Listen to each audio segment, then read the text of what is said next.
The moods turned sour in Madrid, with riot police charging out of their fortified positions around the Spanish parliament and plowing into a vast crowd of protesters. Flocking to the capital from all across Spain, tens of thousands of demonstrators have joined a rally to express their anger with the government. Now let's go to RT's Jacob Greaves, who's at the scene with more on this. Jacob, good to see you there. Now, some brutal scenes we're seeing in Madrid. Bring us up to speed on what's happening there right now. Well, sure. In the last hour and a half or so, the situation here has really worsened somewhat. Now, we saw the front line of demonstrators clashing with police. There were some injuries involved there. After an ambulance had to fight its way through this amassed crowd, we saw someone being taken away on a stretcher. We've also seen protesters pelting police with objects as well. And really, we got an impression of some of the panic felt by those demonstrators as police pushed them back. There are thousands of people here hemmed into a very small space, so when they're being pushed back, they've got nowhere to go.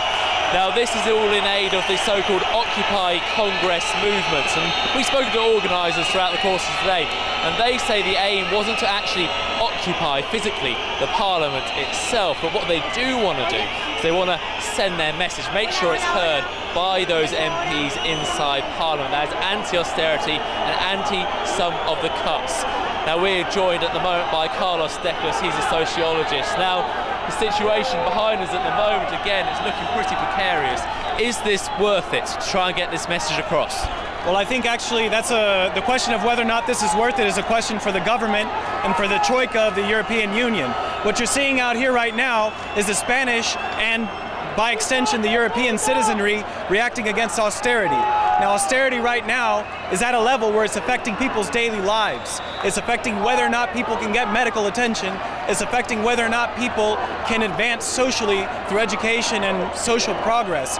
What you're seeing is a country where an entire generation is being relegated to a class of immigrants, people that have been invested in with public money to be educated are now going to move out and generate wealth in other countries. That's not a project for a country. Meanwhile, child poverty in Spain has increased exponentially. Just stop you there. What can the government do right now to stop this sort of anger? I think the first thing that the government can do is call for a referendum on paying back the debt and on the constitutional amendment that they made. It's no mistake that these people are gathered here today to talk about the Constitution of Spain.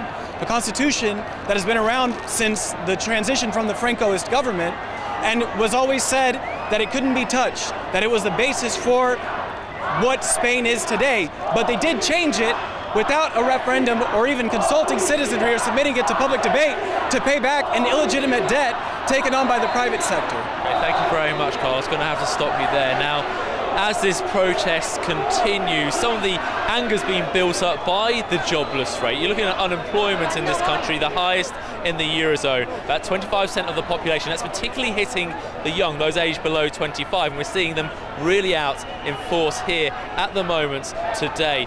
And we are hearing at the moment that potentially there will be an announcement on the budget for next year being announced later this week, and there may actually be a stop when it comes to any more cuts to healthcare, to education, those that have really riled a lot of public anger in the last couple of months. Right, thank you for that. Jacob Greaves, who's in Madrid right now, our RT correspondent, giving us the latest on what's happening on the ground in Madrid. Now, among the protesters' demands are the complete halt to austerity and the dissolution of parliament. But journalist and author Miguel Ángel Murado says for that to happen, the indignados need a clear objective.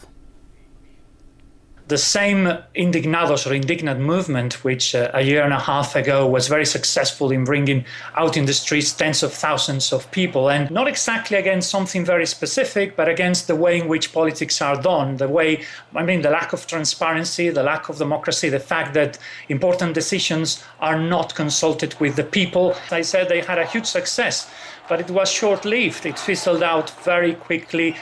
practically because their demands were too huge, were too vague also. There will be people, undoubtedly, probably thousands of people. So yes, there's anger, there's resentment against the government. The Spanish government is trying to resist that because they know it's unpopular, but I'm afraid they will probably bow to the dictates of Brussels once again, and we will have more maybe tax raises and all that sort of thing.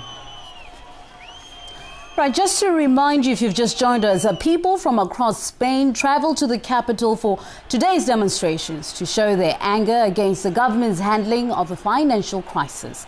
Thousands of protesters from across Spain have surrounded the country's parliament, chanting and jeering at passing deputies. They're voicing their anger against the government's anti-crisis policies, namely drastic cuts and a soaring jobless rate. Among people's demands are a complete halt to austerity and the dissolution of parliament. Now, just to remind you, these are live pictures from Madrid.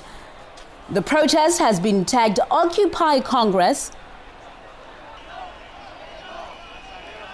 Now, those pictures you're looking at just from a few minutes ago, where clashes had already broken out with protesters and the police, who are heavily armored, using batons and even making some arrests. At least 1,300 police are on duty at the Congress building right now.